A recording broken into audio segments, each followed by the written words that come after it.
Հալելույա։ Տեր օրհնի ձեզ։ Դուք գիտեք, որ ապրում ենք վերջի ժամանակներում, որ Հիսուսը պիտի գա։ Դուք դրան հավատում եք։ Հալելույա։ Իսկական հավատքը նա է, որ հավատում է չերևացող բաներին, այն բաներին, որոնք գրված են Աստվածաշնչում, պիտի լինեն ապագայում։ Իսկապես հավատում եք, որ Հիսուսը պիտի գա։ Եթե հավատում եք Փառք Հիսուսին,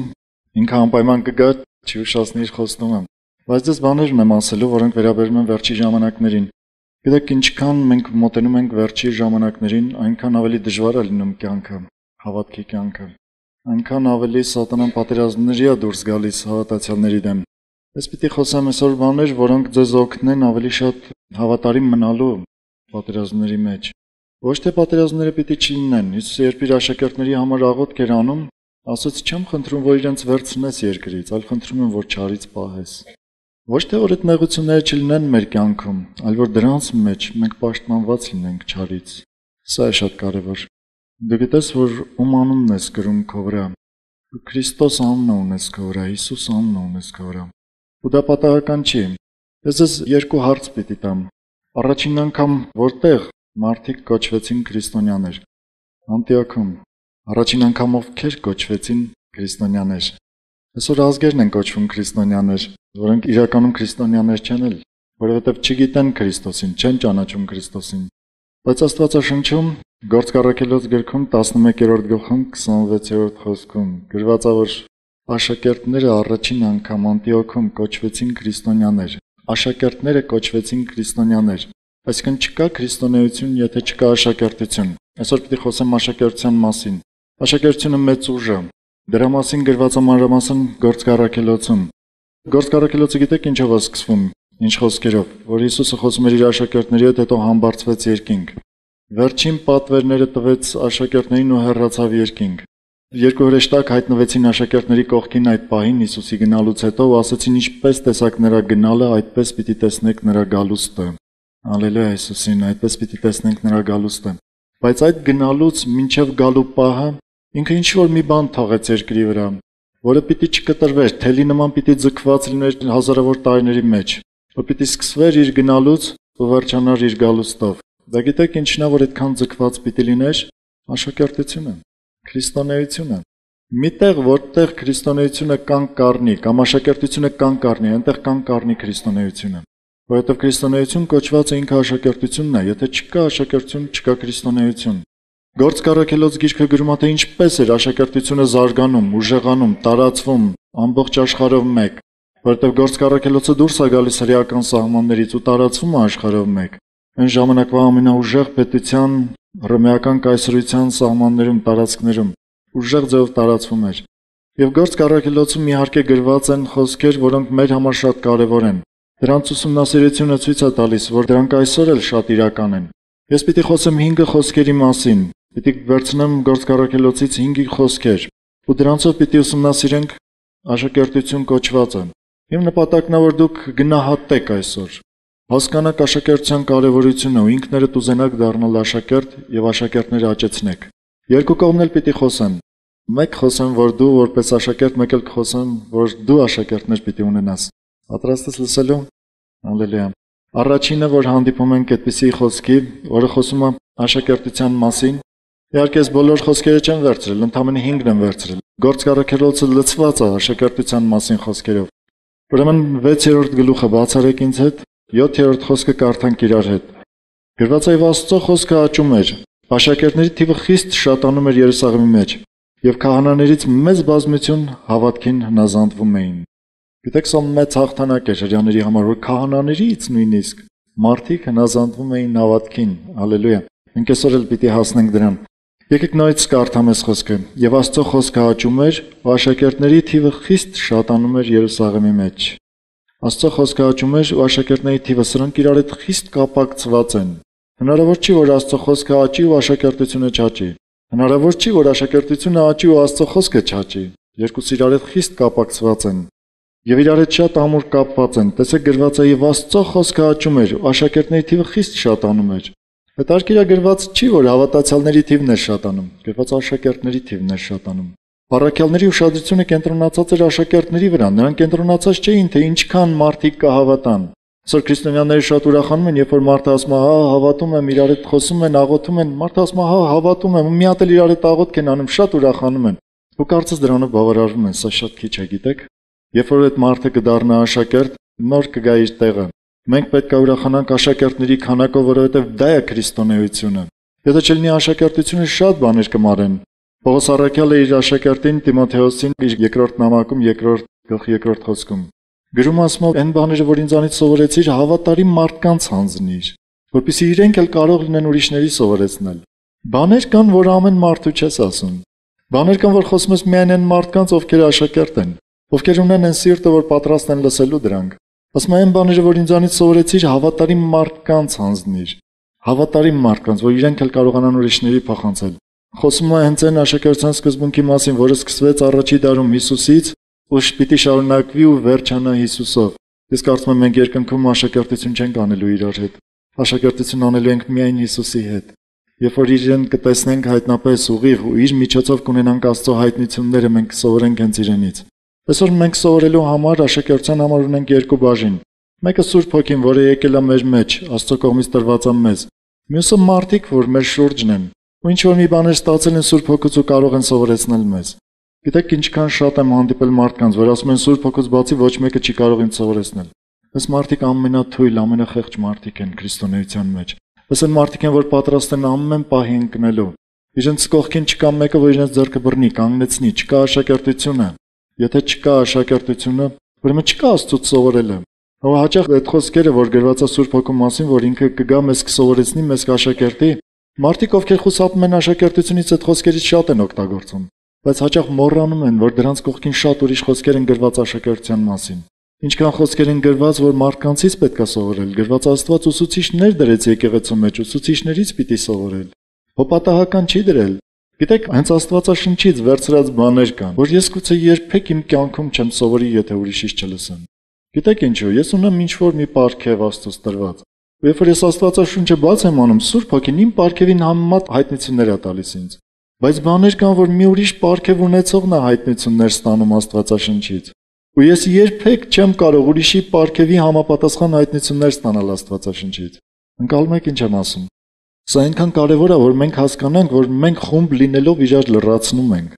Որ այնպես չի, որ հանկարծ մեկս կվերցնի Աստվածաշունչը ու կատարյալ ամեն ինչ ձեռք կբերի Աստվածաշնչից ու Սուրբ Հոգուց։ Չէ, դա հնարավոր չի։ Հիշում եմ մի անգամ միտեղ մի առիթով խոսում էինք, ուրեմն այս մարդիկ որպեսզի պաշտպանեն իրենց վարդապետությունը, որովհետև ես ասացի, որ այդ վարդապետության մեջ որոշ սխալներ կան։ Իրենք ասացին, գիտես, մի քանի հոգի առանձնացել են, ծոմով, աղոթքով ստացել են այս վարդապետությունը Աստծուց։ Ասի հենց դա խոսում է նրա մասին, որ այդ վարդապետությունը չի կարող լրիվ ճիշտ լինել,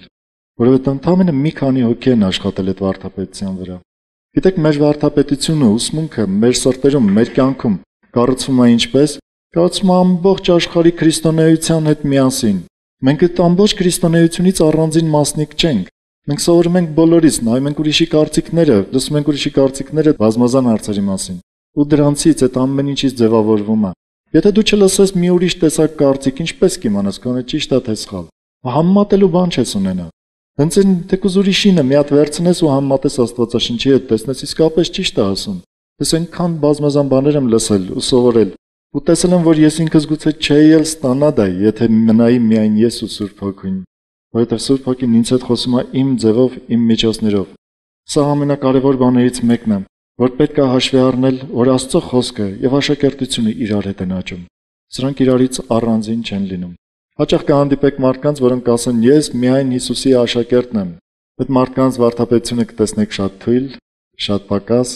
Այդ մարդիկ շատ հեշտ կխաբվեն այս աշխարհում, շատ հեշտ կընկնեն։ Ինչու՞, որովհետև չեն եղել մեկի աշակերտը, որը իրենցից առաջ անցել է դժվարությունները։ Եթե մեկը կարա 40 տարի լինի հավատքի մեջ, ես օրինակ եմ ասում 40 տարին, ու 40 տարի տարբեր սխալներով սովորի, դաստիարակվի, ինչու մենք նույն սխալները կրկնենք մեր կյանքում։ Չէ՞ որ ինքը մեզ կարա մի անգամից ճիշտը սովորեցնի։ Հալելույա։ Ես ինքս շատ սխալներով եմ անցել ու բոլորովին չեմ ուզենա, որ ինչ որ մեկը նույն սխալներով անցնի։ Ուզենամ, որ միանգամից ճիշտ ուղիղ ճանապարհով քայլեք։ Թեև ամեն մեկը իր կյանքում յուրովի սխալներ է գործում, բայց մենք աշակերտության մեջ այդ բոլորի մեջ հարթվում ենք իրար հետ ապրելով։ Հալելույա։ Սա շատ կարևոր մի բաժին է, որ Աստծո խոսքը քո մեջ կաճի, եթե դու իսկապես լինես աշակերտ։ դա սկսում է սրտի խորքից եւ դու դիրք ես ձևավորում։ Հետո դրսևորվում է դրսում եւ դու պատրաստ ես բոլորից սովորելու։ Ու մանավանդ երբ որ մեկը կա, որ քեզ համար հատուկ աղոթում է ու քեզ համար հատուկ խոսք է ստանում Աստծոց, այն նրանից սովորելու։ Պատկերացնում եք, մոտավորապես ասում եմ ինչ բան է աշակերտությունը։ Երկրորդ խոսքը, որը խոսում է թե աշակերտությունը ինչով է կարևոր կամ ինչպես է դրսևորվում, դա գրված է 9-րդ գլխի առաջին խոսքում։ Գիտեք, երբ որ Աստծո թագավորությունը սկսում է տարածվել ու Աստծո զինվորները սկսում են գործել, Սատանան ունի իր զինվորները, որ հանում է Աստծո զինվորների դեմ, ու իր թագավորությունը ունի, որը հեչ պակաս ուժեղ չի, ու այս աշխարհում շատ տարածված է Սատանայի թագավորությունը ու շատ ուժեղ գործող է։ Գիտեք, որ մարդիկ շատ հաճախ հավատում են, որ Սատանան կա, բայց չեն հավատում, որ Աստված կա։ Իհարկե հակառակն էլ է պատահում։ Բայց ինչու են հավատում, որ Սատանան կա, գիտեք, որովհետև չարությունը շատ ավելի շատ է երևում այս աշխարհում, քան թե բարությունը։ Այդ դա է պատճառը։ Ուրեմն երկրորդը գրված է 9-րդ գլխի առաջին խոսքում։ Սողոս անունով մի մարդ կար, որը հետագայում դարձավ Պողոս առաքյալը, բայց սա Սատանայի ուժեղ զինվորներից մեկն էր իր ժամանակին։ Տեսեք ինչ է գրված նրա մասին։ Բայց Սողոսը տակավին Տիրոջ աշակերտների դեմ սպառնալիք ու մահ փչելով քահանապետների մոտ գնաց եւ այլն։ Գնում է ուրեմն իրավունք է վերցնում, գրավոր իրավունք է վերցնում քահանապետներից, որ ինքը իրավունք ունի ձերբակալել բոլոր քրիստոնյաներին ու բան դնել։ Նրանք ովքեր աշակերտներն են։ Բայց ուշադիր կարդանք արտահայտությունը։ Բայց Սողոսը տակավին Տիրոջ աշակերտների դեմ սպառնալիք ու մահ փչելով։ Ահա թե ինչ էր անում Սատանայի զինվորը քրիստոնյաների նկատմամբ։ Գրված է սպառնալիք ու մահ փչելով։ Միշտեղ գրված է, որ տներ էր մտնում, քրիստոնյաներին հանում էր տներից, բանտարկում էր, ձերբակալում էր, մինչև սպանելու էր հասցնում։ Ու Ստեփանոսի քարկոծման ժամանակ, հիշում եք Ստեփանոսին 7-րդ գլխում է գրված։ Գրված է, որ Սողոսը կամակից էր, ինքը այդ քարկոծողների շորերն էր պահում, որպեսզի նրանք լավ քարկոծեն։ Ինքն էր կարծես առաջնորդում այդ խումբը։ Ու գրված է Սողոսը տակավին Տիրոջ աշակերտների դեմ սպառնալիք ու մահ փչելով։ Միշտ էլ, մինչև Հիսուսի գալուստը լինելու է այս բանը, որ Աստծո աշակերտների դեմ, Հիսուսի աշակերտների դեմ գրված է Տիրոջ աշակերտների։ Նկատեցիք այդ պահը Տիրոջ աշակերտների դեմ, որ մինչև Հիսուսի գալուստն էլ Տիրոջ աշակերտների դեմ սպառնալիքն ու մահը պակաս չի լինելու։ Երբ ես խոսում եմ հալածանքներից ու նեղություններից, իմ մեջ ուրախություն է առաջանում։ Ես չգիտեմ թե դա ինչ է, բայց հավատում եմ, որ Սուրբ Հոգին է գործում։ Հալելույա իրեն։ Դա հենց այնպես չի, պատահական չի։ Սա խոսում է թե ինչքան կարևոր է աշակերտությունը։ Սատանան դուրս չի գա մի բանի դեմ, որը կարևոր չլինի, որը իր թագավորության համար վտանգավոր չլինի։ Օրինակ Հայաստանը ինչի հանկարծ պատերազմ չի հայտարարում, չգիտեմ, Հարավ-Աֆրիկյան Հանրապետությանը, օրինակ եմ ասում։ Որովհետև բոլորովին նրա սպառնալիք չի ներկայացնում Հայաստանի համար, ու չգիտեմ, գուցե դիպլոմատիկ ինչպիսի հարաբերություններ ունեն, նույնիսկ չգիտենք էլ, չէ՞ խոսվում դրա մասին հեռուստացույցով, որովհետև սպառնալիք չունի։ Բայց Աստծո աշակերտները Սատանայի թագավորության համար սպառնալիք են։ Դրա համար էլ ինքը դուրս է գալիս ամեն ձևով պատերազմելու ու կռվելու Աստծո թագավորության դեմ, որը տարածվում է աշակերտների միջոցով։ Գրված է Տիրոջ աշակերտների դեմ սպառնալիք ու մահ էր փչում։ Հալելույա Հիսուսին։ Պետրոս առաքյալը գրում է իր առաջի թղթում, ասում է, որ մռնչացող առյուծի պես Սատանան փնտրում է, թե ում կուլ տա, շրջում ու փնտրում է, թե ում կուլ տա։ Եվ գիտեք ինչի է Սատանան այդ գործը անում, որովհետև ինքը մեկ-մեկ հաջողացնում է կուլ տալ քրիստոնյաներին։ Դրա համար ինքը շարունակում է փնտրել, գուցե էլի մեկը կընկնի իր թակարդը, գուցե էլի մեկին կուլ կտա։ Ուզում ես լինել աշակերտ, եթե դու հավատարիմ լինես աշակերտության մեջ, նա քեզ կուլ տալ չի կարող, որովհետև դու մենակ չես լինի։ Նա քեզ հրապուրել, խաբել չի կարող, որովհետև դու մենակ չես լինի։ Հալելույա։ Հենց այնպես չի, որ այս պատերազմը աշակերտների դեմ է կատարվում, ոչ թե ուղղակի քրիստոնյաների դեմ։ Այն քրիստոնյաները, որոնք թույլ են, Սատանան նրանց հետևից այդքան չի ընկնում։ Գիտեք ինչու՞։ Պահ կգա, շատ հեշտ կուլ կգնան։ Ուղղակի հարմար պահ է պետք հարմարացնել։ Այս քրիստոնյաները շատ հեշտ կընկնեն։ Միտեղ մեղ կգործեն, սուտ կխոսեն, մի ուրիշ տեղ կխապնվեն գիտությունով, կասեն, հա ինչ վատ գիտություն է, օրինակ Եհովայի վկրների գիտությունը ինչ վատն է։ Ես տեսել եմ մարդիկ, ովքեր Սուրբ Հոգով մկրտված, մեկ էլ հեռանում են մի եկեղեցի, որը չի ընդունում Սուրբ Հոգու մկրտությունը։ Ասում եմ, այս մարդը, այս եկեղեցուն, որտեղ Սուրբ Հոգով մկրտված էր, բա ո՞նց գնաց այդ եկեղեցին, նշանակում է իր մեջ բան չէր փոխվել։ Հետո ինչ որ ինքը մկրտված էր եղել։ Ինքը չէր հասկացել, չէր աճել, այդ ճանաչողության չափը չէր հասել։ Շատ հեշտ ընկնում են այն քրիստոնյաները, այն մարդիկ, ովքեր շատ թույլ են աշակերտության մեջ, ովքեր ուժեղ են, ովքեր լցվում են գիտությունով ճշմարտության, ովքեր իրենց կյանքը փոխում են ճշմարտության գիտությունով, նրանց Սատանան ոչինչ անել չի կարող։ Տեղով կրակել դառնա ոչինչ չի կարող անել։ Հալելույա Հիսուսին։ Եկեք շարունակենք։ Ուրեմն երրորդ խոսքը, որ հանդիպում ենք աշակերտության մասին գործ կառաքելոցում, գրված է 13-րդ գլխում։ Ամենավերջին խոսքը 13-րդ գլխի 52-րդ խոսքը։ Նախ նկարագրեմ ինչ դեպք էր տեղի ունենում, որովհետև միշտ կարևոր է դեպքը, թե ինչ առիթով է գրված այդ խոսքը։ Առաքյալները Պողոսն ու Բարնաբասը դուրս էին եկել իրենց առաջին ճանապարհորդությունը, ու այս դեպքը գրված է առաջին ճանապարհորդության ընթացքում։ Առաջին ճանապարհորդությունը շատ կարճ էր, դա տևել է մոտ 2 տարի, 46-ից 48 թվականները, մոտ արապես, որովհետև 2000 տարվա հեռավորության վրա ճշգրիտ ասել հնարավոր չի։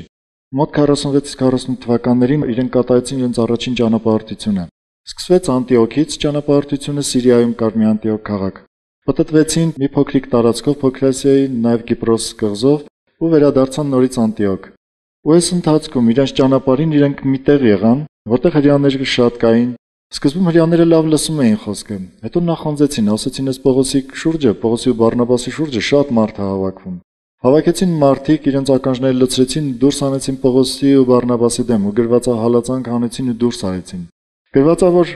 այդ ժամանակ հрьяաները իսկապես իրենց դուրս արեցին ու իրենք Պողոսն ու Բարնաբասը հայտարարեցին, ասեցին Աստված մեզ ուղարկում է հեթանոսներին, որովհետև հрьяաները մերժում են, մենք պիտի գնանք հեթանոսներին։ Կարծես թե դուք ինքներդ մերժեցիք Աստծո ժողովուրդ լինելը, ուրեմն հեթանոսները պիտի դառնան։ Ու գրվածա որ հեթանոսները դրանից ուրախանում էին, ցնծություն էին ապրում, եւ որ լսում էին թե Աստված իրենց ընդունում է, չէ՞ որ իրենք հեթանոս էին, Աստծո կողմից մերժված ժողովուրդ, հազարավոր տարիներով իրենք դա են ճանաչել, որ միայն հрьяաներն են ընդունված միակ ճշմարիտ Աստծո կողմից։ Բայց մեկ էլ ինչ է տեղի ունենում, գրվածա իրենց ոտքերի փոշին թափ տվեցին հрьяաների առաջ ու գնացին հեթանոսներին։ Ու մի լավ արտահայտություն է գրված այստեղ 52-րդ խոսքում։ Եվ աշակերտները ուրախությամբ եւ Սուրբ Հոգով լցվում էին։ Ոչ թե հավատացողները, ոչ թե քրիստոնյաները, ոչ թե նրանց բազմությունը, աշակերտները լցվում էին ուրախությամբ ու Սուրբ Հոգով։ Հալելույա։ Այստեղ լցվելը չի վերաբերվում, որ մի պահ լցվեցին, ուրախացան ու գնացին, այդպես վերջացավ։ Սա շարունակական լցվել էր, որ անընդհատ ամեն ժամանակ իրենց աշակերտության ընթացքի մեջ իրենք անընդհատ լցվում էին ուրախությամբ ու Սուրբ Հոգով։ Այս ուրախությունը հենց այնպիսի ուրախություն չէր, սա Սուրբ Հոգու բերած ուրախությունն էր։ Ու գիտեք այդ աշխարհային ու աստվածային ուրախությունների տարբերությունը։ Աշխարհային ուրախությունը միշտ կախված է այս աշխարհի եղած-չեղածից։ Օրինակ մարդը ունի փող, ինքը ուրախ է, չունի փող, ինքը տխուր է։ Մարդիկ իրեն լավ են վերաբերվում, ինքը ուրախ է, վատ են վերաբերվում, ինքը տխուր է, այսինքն կախված է այս աշխարհից։ Աստվածային ուրախությունը դրանից կախված չի։ Ուզում ես մշտական լցված լինել ուրախությամբ եւ Սուրբ Հոգով, պիտի կախված լինես միայն Սուրբ Հոգուց։ Հալելույա։ Սա կարող ես անել աշակերտության միջոցով, որովհետև գրված աշակերտները լցվում էին ուրախությամբ ու Սուրբ Հոգով։ Երբ որ դու աշակերտ ես, դու պատրաստ ես սովորելու, եւ մեկից մի բան ես սովորում, մեջդ ուրախություն է առաջանում, մյուսից մի ուրիշ բան ես սովորում, մեջդ ուրախություն է առաջանում։ Խոսում ես մարդկանց հետ, քանզնական աղոթքների մեջ հաղորդակցվում ես Աստծո հետ, բաց ես անում գիրքը մի բան ես սովորում, մեջդ ուրախությամբ է լցվում։ Սուրբ Հոգին ու Աստծո խոսքը քո մեջ գալով բերում են իրենց պտուղները, որոնցից մեկը ուրախությունն է։ Հալելույա Հիսուսին։ Ուզում ես լինել ուրախությամբ եւ Սուրբ Հոգով լցված աշակերտ։ Պետք է լինես աշակերտական կապի մեջ մշտական, առանց թողնելու։ Ու շատ հաճախ դուք ինքներդ կնկատեք, երբ որ չեք հաղորդակցվում Աստծո ժողովրդի հետ, ձեր մեջ սկսում է պակասել ուրախությունը։ Այդպես է ձեր կյանքում, թե չէ, պատահել է, լսել եք, հանդիպել է ձեզ այդպիսի բաներ։ Որտեղ մեկ էլ ձգտում ես, մեկ էլ մտածում ես, որ չէ, սկզբում կարող է դուք չնկատեք, որ դրա պակասն է, հաղորդակցության պակասը։ Բայց մեկ էլ որ հաղորդակցում եք, տեսնում եք նորից եք լցվում։ Ինչու՞, որովհետև պակասել էր հաղորդակցությունը քրիստոնյաների հետ, աշակերտների հետ։ Ու բոլոր աշակերտները միշտ եղել են իրար հետ միաբան, այդպիսի խոսքեր էլ կան գործկառակելոցում, ես դրանց մասին չեմ ուզում խոսել։ Աշակերտական դիրքը շատ կարևոր է, ու աշակերտական դիրքը դա ինչ-որ թեմաների ընթացք չի, օրինակ մեր եկեղեցում մենք ունենք աշակերտության թեմաներ։ Ու շատ ժամանակ որ խոսում ենք աշակերտություն, բոլորն ասում են թեմաներ։ Ես ասում եմ, չէ, աշակերտությունը թեմաներ չի, աշակերտությունը նախ դիրք է սրտի մեջ։ Հետո աշակերտությունը կախվածությունն է իր խնամակալից։ Լսելը, թե խնամակալը ինչ է ստանում իր համար, ինչ ունի իրեն ասելու սովորեցնելու։ Ու շատ հաճախ ես խորհուրդ եմ տալիս խնամակալներին, ասում եմ շատ ժամանակ փակեք թեմաները, դրեք մի կողմ։ Տես աշակերտի թերությունը բաց էր Աստվածաշունչը, ասա այս է քեզ պետք Աստվածաշնչից։ Կամ վերցրու բոլորովին մի ուրիշ տեղից մի ուրիշ թեմա, ինչ որ Աստծո մարդ, ինչ որ միտեղ գրել է, ինչ որ մի հետաքրքիր բան։ Վերցրու դիր աշակերտի տառ ասեք, տես այս է քեզ այսօր պետք։ Ու այդպես աշխատիր քո աշակերտի վրա, որպեսզի ամուր աշակերտներ ունենաս, ու միշտ քո աշակերտները լցված լինեն Սուրբ Հոգով ուրախությամբ։ Սուրբ Հոգով ուրախությամբ։ Սրանք նաև չափանիշ են։ Քո աշակերտական դիրքի չափանիշն են։ Եթե դու ամեն անգամ աշակերտության մեջ լցվում ես Սուրբ Հոգով ուրախությամբ, դու ճիշտ դիրքի մեջ ես։ Դու ճիշտ աշակերտ ես այսինքն։ Եթե պակասում է Սուրբ Հոգու ներկայությունն ու ուրախությունը քո կյանքում, մի հատ քննիր քո անձը։ Գուցե դու այնքան էլ ճիշտ աշակերտ չես։ Հալելույա։ Իսկ եթե դու ունես աշակերտներ, նաև հետևիր, քո աշակերտները աճում են Սուրբ Հոգու լցվածության եւ ուրախության մեջ։ Եթե աճում են, ուրեմն դու ճիշտ վերաբերմունք ունես քո աշակերտներին։ Սա չի նշանակում, որ պիտի աշակերտներին չհանդիմանել։ Հակառակ աշակերտային անձնա, որի հետ դու շատ հարազատ հարաբերությունների մեջ ես, ու շատ հաճախ պետք է լինում շատ ուժեղ հանդիմանել։ Հանդիմանությունը սկզբում շատ տխրություն է բերում աշակերտի կյանքում, բայց երբ որ աշակերտը ընդունում է ու ուղղվում է դրա մեջ, ուրախությունն ու Սուրբ Հոգու լցվածությունն է շատանում։ Հալելույա։ Ուզում եմ, որ դուք բոլորդ լինեք Հիսուսի աշակերտները։ Նաև իրար հետ բոլորդ ունենաք աշակերտական կապ ու իրար նկատմամբ ունենաք աշակերտական դիրք։ Եթե ես ձեզանից սովորում, ինչու դուք չսովորեք իրարից։ Ես միշտ գնահատել եմ սովորելը ու մինչև վերջերս էլ ես սովորելու դիրքի մեջ էի։ Ու գիտեք երևի, որ ընդամենը մի 2 ամիս առաջ վերջացրեցի մի կուրս, որը սկսվել էր մի 4-5 տարի առաջ։ Փառք Հիսուսին դրա համար։ Ես հիմա կարոտել եմ ու ուզում եմ, որ էլի լինեն այդպիսի բաներ, ու եթե հնարավորություն ունեմ, նույնիսկ կշարունակեմ սովորել։ Մինչև կյանքիս վերջը։ Ես ուզում եմ աշակերտ լինել։ Հալելույա։ Սա հաջորդ խոսքն էր։ Երրորդ խոսքն էր, որ խոսում էր աշակերտի մասին։ Աշակերտները ուրախությամբ եւ Սուրբ Հոգով լցվում էին։ Եկեք շարունակենք, որովհետեւ գնալով ավելի հետաքրքիր է դառնում։ 14-րդ գլխում 20-րդ խոսքում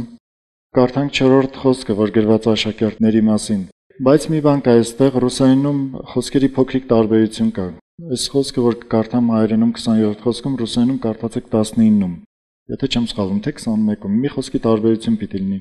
Եվ նրանք այն քաղաքի մեջ ավետարանը քարոզելով ու շատերին աշակերտ դարձնելով Լյուստրա, Իկոնիոն եւ Անտիոք վերադարձան։ Խոսում է առաջին ճանապարհորդության վերջանալու մասին։ Այստեղ Ղուկասը, գիտեք որ գործ առաքելոցը Ղուկասն է գրել։ Գրում է Պողոս առաքյալի ու Բարնաբասի առաջին միսիոներական ճամփորդության վերջանալու մասին։ Ասում են նրանք այն քաղաքի մեջ, դա Դերբե քաղաքն էր, այդ քաղաքի մեջ ավետարանը քարոզելով ու շատերին աշակերտ դարձնելով Լյուստրա, Իկոնիոն եւ Անտիոք վերադարձան։ Այդպիսի մի ճանապարհ անցնելով վերադարձան Անտիոք քաղաքը, որտեղից սկսել էին իրենց ճանապարհորդությունը։ Բայց միայն այս մի արտահայտությունը վերցնենք։ Ասում է շատերին աշակերտ դարձնելով։ Շատերին աշակերտ դարձնելով, այսինքն կարծես թե Պողոսի ու Բարնաբասի սրտում չկար ուղղակի քարոզել ավետարանը ու գնալ առաջ։ Մանավանդ ավետարանիչներից այսօր շատ ենք լսում այսպիսի արտահայտություններ։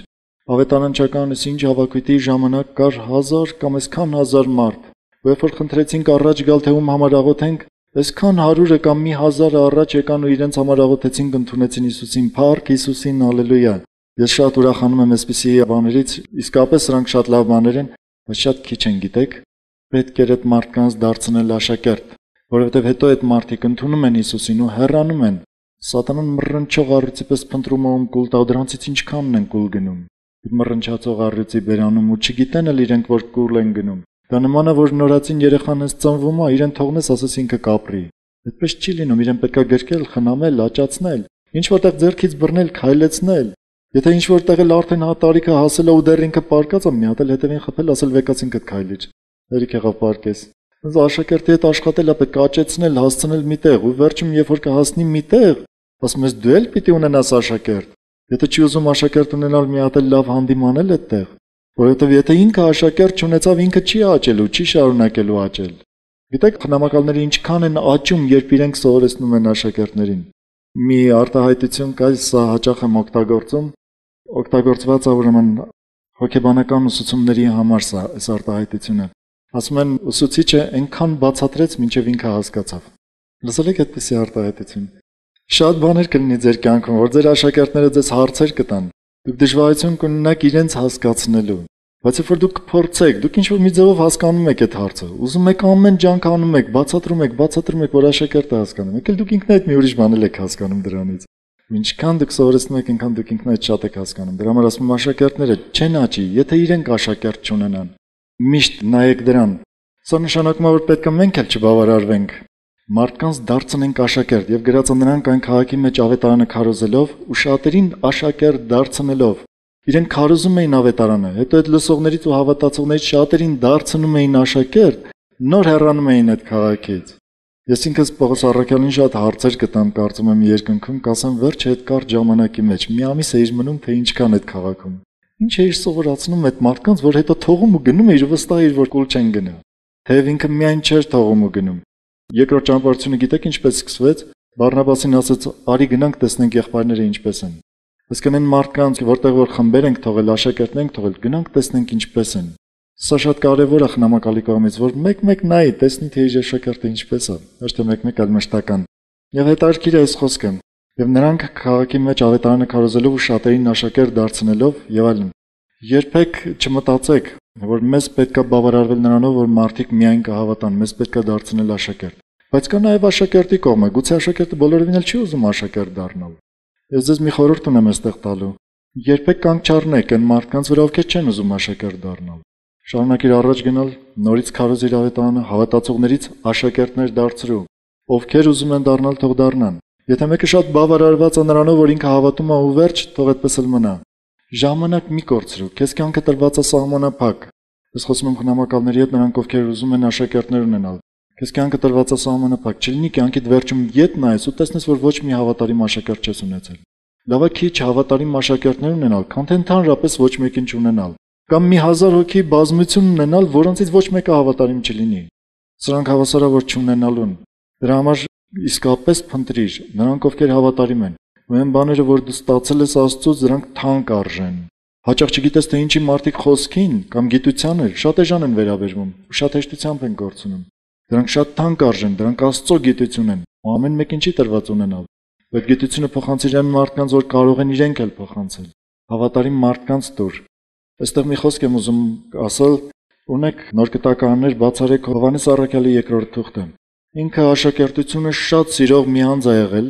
բայց Հովհաննու 2-րդ թղթում ինքը նամակ է գրում մի եկեղեցուն։ Ենթադրվում է, որ սա եկեղեցի է, գրում է երեցից ընտրյալ տիկնոջը ու նրա որդիներին։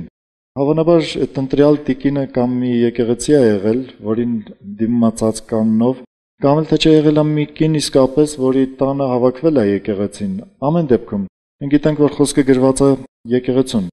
8-րդ խոսքում ասում է զգուշացեք ձեր անձերին, որպեսզի աշխատանքներս չկորցնենք, ապա որպեսզի ամբողջական վարձք առնենք։ Գիտես, երբ որ դու չես զգուշանում, քո աշակերտները ինչպիսին են մեծանում, ու դու կկորցնես աշակերտների, դու վարձքդ էլ հետը կկորցնես։ Դրա համար ես քեզ խորհուրդ եմ տալիս կանգ մի առեն աշակերտների վրա, ովքեր չեն ուզում դառնալ աշակերտ։ Շարունակիր փնտրել հավատարիմ մարդիկ, որպեսզի երկնքում իսկապես վարձքը չկորցնես ու վարձք ունենաս։ Շատ հաճախ ինձ քննադատում են այս խոսքերի համար, ասում են ուրեմն թույլ մարդկանց թողենք այդպես էլ թույլ։ Ինչքան ամեն մարդ հնարավորություն է տալիս իր վրա աշխատելու, այդքան էլ աշխատեք։ Սա է սկզբունքը։ Սա սովորում ենք Աստծուց։ Եթե ես թույլ չտամ, Աստված իմ մեջ ինչ կարա անի։ Եթե ես թույլ չտամ, որ Աստված ինձ սովորեցնի, ես Աստվածաշունչը չբացեմ, Աստված ինչ պիտի սովորեցնի։ Եթե ես չաղոթեմ, արդյոք Աստված կգա իմ կյանքում, իմ կյանքը իմ սիրտը լցնելու Սուրբ Հոգով։ Հասկանում եք, ինչպես Աստվածը վերաբերվում, այնպես էլ մենք վերաբերվենք մարդկանց։ Աստծուց ավելի խղճով, ավելի սիրով չլինենք։ Ինքն է կատարելությունը։ Եթե ինքը կենտրոնանում է հավատարիմների վրա, անհավատարիմներից ուզում է դարձնի հավատարիմ, եթե չեն դառնում, ինքը ոչինչ էլ չի անում։ Մենք էլ այդպես վարվենք։ Իհարկե բավարարված լինելը դա ամենավատ բաներից մեկն է։ Լավ է, որ մարդը իմանա, որ ինքը երբեք կյանքում բավարարված պիտի չլինի ու միշտ առաջ գնացող պիտի լինի։ Հալելույա։ Եվ 5-րդ խոսքը, որ գրված աշակերտության մասին, դա հենց հաջորդ խոսքն է, 14-րդ գլխի 21-րդ խոսքը։ Գրված աշակերտների սրտերը հաստատելով եւ հորդորելով, որ հաստատ մնան հավատքի մեջ, եւ ասում էին, թե շատ նեղություններով պետք է մեզ Աստծո թագավորությունը մտնել։ Այսպիսի արտահայտությունների մասին ինչ որ շատ քիչ է խոսվում այսօր քրիստոնեական աշխարհում, որովհետև գուցե նեղություններն են քիչ, բայց գրված աշակերտների սրտերը հաստատում էին եւ հորդորում էին, որ հաստատ մնան հավատքի մեջ, եւ ասում էին, թե շատ նեղություններով պետք է մեզ մտնել երկնքի թագավորություն։ Գիտեք, երկնքի թագավորությունը կամ փրկությունը հենց հավատում ես քեզ տրվում է, բայց դա պահելը մինչև կյանքիդ վերջը քեզ մեծ բան է արժանանալու։ Դա քեզ արժանալու է քո ամբողջ կյանքը, քո ամբողջ պատիվը, անձը դնելը, զոհաբերելը, հակառակ դեպքում դու չես հասնի դրան։ Այսպիսի դեպքերում հաճախ ասում են Երանի են մարդկանց, որ ընդունեցին ու մեռան։ Ասում եմ, չէ, Երանի են մարդկանց, ովքեր ընդունեցին, Աստծո համար ապրեցին ու հետո մեռան։ Իրենք կտեսնեն այնտեղ ինձանց վարձքը ինչքան շատ է լինելու։ Եկեք նույնիսկ կարդամ աշակերտների սրտերը հաստատելով եւ հորդորելով, որ հաստատ մնան հավատքի մեջ եւ ասում էին, թե շատ նեղություններով պետք է մեզ Աստծո թագավորությունը մտնել։ Դուք վախենում եք նեղություններից, դժվարություններից, աշակերտները չեն վախենում դրանցից։ Աշակերտները միշտ լցվում են Սուրբ Հոգով, ուրախությունով ու պատրաստ են նեղությունների մեջով քայլել դեպի երկնքի թագավորություն։ Այս խոսքը մեզ ցույց է տալիս, որ երկնքի թագավորությունը գին արժի որոշակի, որ երկնքի թագավորության համար պետք է լինի վճարել կյանքում, վճարել պատիվը դնելով, փառքը դնելով, վճարել հաճույքները դնելով, ինչ որ բաներից զրկվելով, գուցե փողը դնելով, չգիտեմ, մարդիկ կյանքում ինչեր ունեն, բոլորը զոհաբերելով պետք է լինի ձեռք բերել երկնքի թագավորությունը։ Փրկությունը 3 էտապից է կազմված, սա չմոռանաք։ Առաջինը մենք փրկվում ենք մեր անցյալ մեղքերից։ Հենց որ հավատում ենք Հիսուսին, մենք փրկվում ենք մեր անցյալի մեղքերից։ Երկրորդ էտապը դա մի ամբողջ ընթացք է, որը ընդգրկում է իր մեջ մեր ամբողջ կյանքը։ Մենք ամեն օր պիտի փրկվենք մեր մեղքերից, մեր հենց այդ օրվա կատարած մեղքերից։ Մենք ամեն օր պիտի փրկությունը գործենք մեր կյանքում, մերժենք մեղքը, նվիրվենք Հիսուսին, ընդունենք Սուրբ Հոգին, ընդունենք Աստծո խոսքը մեր կյանքում ամեն օր։ Եվ երրորդ էտապը, երբ որ Հիսուսը կգա, կամ մենք այս մարմնից դուրս կգանք ու կապրենք իր հետ, այսինքն մեր փրկությունը կդառնա կատարյալ։ Այս 3 էտապներն են քրիստոնեությունը ընդունում որպես փրկություն։ Դրա համար այսպես գրված է, շատ նեղություններով պետք է մեզ մտնել Աստծո թագավորությունը։ Սա շատ զուգահեռ մի խոսք է, այն խոսքին, որ գրված է սպառնալիք ու մահ էր փչում քրիստոնյաների վրա, որովհետև նույն նեղությունների մասին էստեղ է գրված։ Երբ որ Հիսուսը խոսում էր իր աշակերտների հետ Մատթեոս 7-րդ գլխում, Ղուկաս 13-րդ գլխում, Ղուկաս 13-ում աշակերտները հարցրեցին, ասացին շատերն են որ պիտի փրկվեն։ Ասես չէ, շատ քչերը, որտեղ նեղա դուռը ու նեղվածք է այն ճանապարհը ու քչերն են գտնում այդ ճանապարհը։ Ինչու էսպիսի խոսքերը անտեսենք հանկարծ։ Իսկապես Աստծո թագավորությունը տանող ճանապարհը նեղ է, ու նեղը մեր սրտերի համար։ Դա ֆիզիկական քայլելու վայր չի, դա մեր սրտերով ենք քայլում մենք։ Մեր սրտերի համար նեղ է ու հաճախ կարող է նեղություն ապրենք այդ ճանապարհի վրա։ Ովքեր են որ չեն ուզում որ իրենց զգացմունքները նեղված լինեն, չեն ուզում վիրավորված լինեն, չեն ուզում որ իրենց ինչ որ մի բան, չգիտեմ, իրենց կյանքում նեղվածություն առաջացնի, բայց դա է Աստծո ճանապարհը։ Իսկ ասեց ուզում ես գալ իմ ետևից, անձը տուրացի, խաչդ վերցրու ու արի, որովհետև եթե անձը ուրացած ու խաչը վերցրած մարդ չլինի, միտեղ ինքը կշեղվի այդ ճանապարհից, միտեղ դուրս կգա։ Կասի այստեղ իմ պատվին կպնում են, այստեղ իմ փողին կպնում են։ Ես ոնց գնամ Հիսուսի ճանապարհով, իմ կյանքը վտանգի տակ է։ Գիտեք քրիստոնյաները ինչ կյանք են դրել, որպեսզի հասնեն, իսկապես հասնեն Աստծո թագավորությանը։ Դուք կարող եք կարդալ Հովհաննեսի 2 աշակերտների մասին։ Այն Հովհաննեսի, որը գրում էր այդ խոսքերը, որ զգուշացեք, որ լրիվ ամբողջական վարձ կունենաք երկնքում։ Այն Հովհաննեսի, որի համբավը իրենից հետո էլ մնաց, որովհետև իր աշակերտները ուժեղ դարձան։ Մի հետաքրքիր բան տեղի ունեցավ Հովհաննեսի կյանքում։ Ինքը չմեռավ նահատակվելով։ Բոլոր 12 առաքյալները ու էլ ավելի շատ Հիսուսի աշակերտները մահացան տարբեր տեսակ տանջալից մահերով։ Վերջերս մենք ուսումնասիրում ենք եղբայրների հետ հայտնության գրքից մի փոքրիկ հատված եկեղեցիներին ուղղված պատգամներից։ Այնտեղ մի խոսք կա, որ ասում է Անտիպաս իմ հավատարիմ ծառաս ձեր մեջ զոհվեց, հիշում եք։ Գրված չի ինչպես, բայց պատմությունը մեզ ասում է, որ Անտիպասին դրել են մի մետաղե ցուլի մեջ ու տակը կրակ են վառել։ Ամենադաժան մահերից մեկը։ Գրված է իմ հավատարիմ ծառաս մեռավ ու դուք չթուլացաք հավատքի մեջ։ Այսպիսի մի հատ հորդորական, քաջալերական ուժեղ խոսք է գրված։ Պատկերացնում եք, քրիստոնյայի առաջ ոչ մի բան պիտի կանգ չառնի։ Հովհաննեսը ինքը մահացավ խորը ծերության մեջ, ինքը չմահացավ նահատակվելով, սպանվելով, բայց իր աշակերտները այնքան հավատարիմ ու այնքան ուժեղ էին, որ իրենք մահացան այդպես։ Այս թղթում գրված է ուրեմն Իգնատիոսի մասին, որը Անտիոքի եկեղեցու եպիսկոպոսներից մեկն էր։ Փոքրասիայում կար մի ուրիշ Անտիոք քաղաք։ Այդտեղի եպիսկոպոսն էր ու գրված է, որ իրեն ուզում էին գցել գազանների առաջ։ Այդպիսի բաներ առաջի դարում շատ են արել քրիստոնյաների հետ։ Մանավանդ Ներոնի թագավորության ժամանակ, բայց սա արդեն շատ ավելի հետո էր։ Ուրեմն երբ որ իրեն տանում էին գազանների առաջ գցելու, գրված է, որ իրեն թույլատրված էր, որպեսզի իրեն քրիստոնյաները այցելեն ու խնամք տանեն իր համար։ Ասում է ինքը նամակներ գրում եկեղեցիներին, քրիստոնյաներին, ու այդ նամակներով խնդրում էր, որ իրեն չազատեն այդ մահից, որ ոչ մի քայլ չանեն իրեն այդ մահից ազատելու համար։ Ինքը այդպես էլ մահացավ 107 թվականին դեկտեմբերի 20-ին նրան գցել են գազանների առաջ։ Ուրեմն ժամանակակից մի դեպք պատմեմ։ Մի եղբայր, որը նստած էր բանտում, կոմունիստական բանտում հավատքի համար, ուրեմն իր մոտ գալիս են մարդիկ ու հարցնում են, ուղղակի խոսում են, ասում են կապեր ունենք արտասահմանի հետ։ Ուզում ես ՄԱԿ-ի միջոցով քեզ ազատենք։ Ինքը բաց է անում Երեմիայի մարգարեությունը, ասում է գրված է անիծյալ լինի այն մարդը, որ մարդուն կապավինի։ Գիտեք, այդ հեշտ է լինել բանտում, նեղությունների, դժվարությունների մեջ, բայց նման պատասխան տալ իրեն ազատել ու զոհ մարդկանց։ Երբ որ մարդը գիտի, որ իրեն պիտի գցեն գազանների առաջ ու ասի չէ ինձ մի ազատեք սրանից։ Որ ինչեր ապրում ես մարդը իր սրտում։ Ինչպիսի աշակերտ էր ինքը եղել, ինչքան լցված էր ուրախությունով, ինչքան լցված էր Սուրբ Հոգով, ինչքան ինքը հավատում էր, որ դրա համար ինչքան պիտի շատանա իր վարձքը երկնքում, դրա համար համարձակ գնում էր մեռնելու։ Հալելույա Հիսուսին։ Գրված է մի ուրիշ աշակերտի մասին, սա պատմությունից վերցրած դեպքեր են։ Պողիկարպոսի մասին, որը Զմիրնայի եկեղեցու եպիսկոպոսն էր, ապրիլ 75-155 թվականներին։ Պատմությունը դուք կարդաք, ես հիմա չեմ ուզում կարդալ, ու դաժան չարչարանքներով տանջել են, ապա այրել են խարույկի վրա 155 թվականին, արդեն երկրորդ դարի մեջտեղի մասերում։ Պատկերացնում եք, Հովհաննեսը թողեց այսպիսի աշակերտներ, ու ինքը հենց այնպես չէր գրում, որ մեր վարձքը չկորցնենք։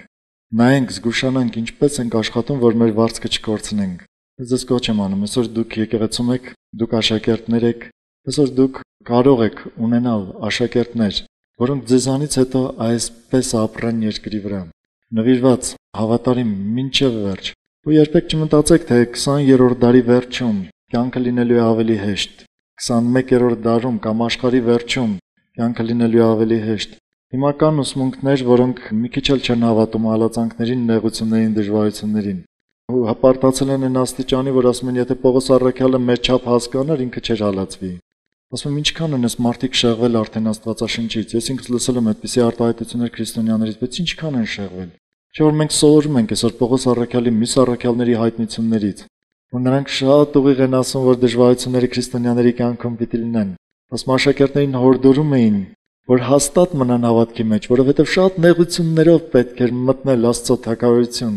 Գիտեք, մի հետաքրքիր բան կա։ Այդ նեղությունները ուզում եմ ցույց տալ, թե ինչի են նման մեր կյանքում։ Դուք երբևէ տեսել եք հեռուստացույցով, բնության մեջ չգիտեմ, ես ինքս էլ չեմ տեսել, օձը ինչպես է իր կաշին փոխում։ Բայց հեռուստացույցով տեսել եմ։ Հույս ասաց եղեք աղավների պես միամիտ, օձերի պես խորագետ, չէ՞, մեզ պետք է ինչ-որտեղ նմանվել օձին։ Ես չեմ ասում թունավորությունով կամ վատ բաներով, այլ խորագիտությունով։ Գիտեք ինչ անում օձը իր կաշին փոխելու համար։ Գտնում են նեղ տեղ, օրինակ ծառերի նեղ ճյուղեր կարող է լինեն կամ երկու քար, որ իրար շատ մոտիկ են։ Այդ նեղ արանքով անցնելու ժամանակ ինքը քարերի վրա թողնում է իր հին կաշին, ու այն կողմից դուրս է գալիս մի նոր, թարմ կաշվով, ավելի գեղեցիկ, որը դեռ պիտի ապրի, իսկ այն հինը մեռավ։ Երբ որ քրիստոնյան անցնում է նեղությունների միջով, իր ներսում, իր սրտի վրայի շատ կեղտեր ինքը թողնում է այդ նեղությունների մեջ։ Սրան շատ նման է մեր նեղությունների մեջով անցնելը, ուղղակի պետք է ձգտել հավատարիմ ձևով անցնել։ Հալելույա Հիսուսին։ Ուրեմն 5 բաներ, որոնք գրված են Գործք առաքելոցում ու շատ կարևոր են մեր համար։ Աշակերտների մեջ աճում էր Աստծո խոսքը, ու Աստծո խոսքը տարածվում էր աշակերտների միջոցով, զորանում էր, որ միշտ սատանան պատերազմելու է հատկապես աշակերտների դեմ։ Ուշադիր եղեք, հաստատուն եղեք հավատքի մեջ, որպեսզի հաղթող լինեք այդ պատերազմի մեջ։ Աշակերտները միշտ լցվում էին Սուրբ Հոգով ու ուրախությամբ։ Դուք իսկապես աշակերտական դիրք ունեք, դուք կլցվեք Սուրբ Հոգով ու ուրախությամբ, ու նեղությունները կանցնեք ուրախությունով։ Հալելույա։ Երբեք չբավարարվեք նրանով, որ դուք հավատում եք, նրանով, որ դուք արդեն սովորել եք, նրանով, որ դուք արդեն աշակերտներ ունեք, երբեք չբավարարվեք, միշտ փնտրեք ավելին, ավելին, պատճող եղեք, մինչև մեր կյանքի վերջը ինչքան ապրենք, անընդհատ ավելինի կարիքն է լինելու։ Հենց բավարարվեցիք, իմացեք, որ այդտեղ վերջացավ քրիստոնեական ու աշակերտական կյանքը։ Եվ մյուս բանը, դա նեղություններով պետք է մտնել աշակերտներին Աստծո թագավորություն։ Այս նեղությունների, դժվարությունների համար ու աշակերտության համար փառք տվեք Աստծուն։ Ուղիղ ապրեք նրա առջև։ Հալելույա։ Եկեք ոտքի կանգնենք։